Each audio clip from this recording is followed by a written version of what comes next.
পৌরসভার হরতাল চলছে। বাগেরহাটে সর্বদলীয় সংগ্রাম কমিটির পক্ষ থেকে 3 দিন ডাকা হরতাল আজকে প্রথম দিন চলছে। আজকে প্রথম দিনের হরতাল সকাল থেকে সন্ধ্যা পর্যন্ত চলবে। আগামী দিন সকাল 6টা থেকে 12টা পর্যন্ত এবং তারপর দিন সকাল 6টা থেকে 12টা পর্যন্ত হরতাল পালিত হবে।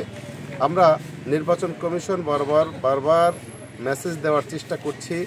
আমাদের যে 4টি আসনকে কমিয়ে 3টি আসন করা হয়েছে, এটা বাগেরহাটের সর্বস্তরের জনগণ মেনে নেয়নি, মেনে নিবে না।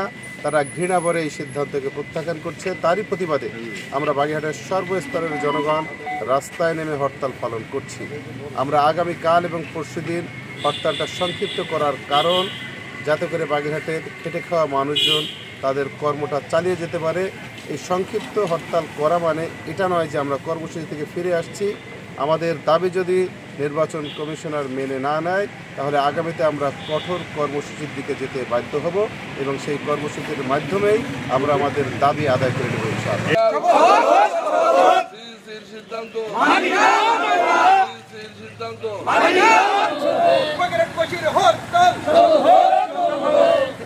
অফিস আদালত খুলবে না, গাড়ির চাকা ঘুরবে না।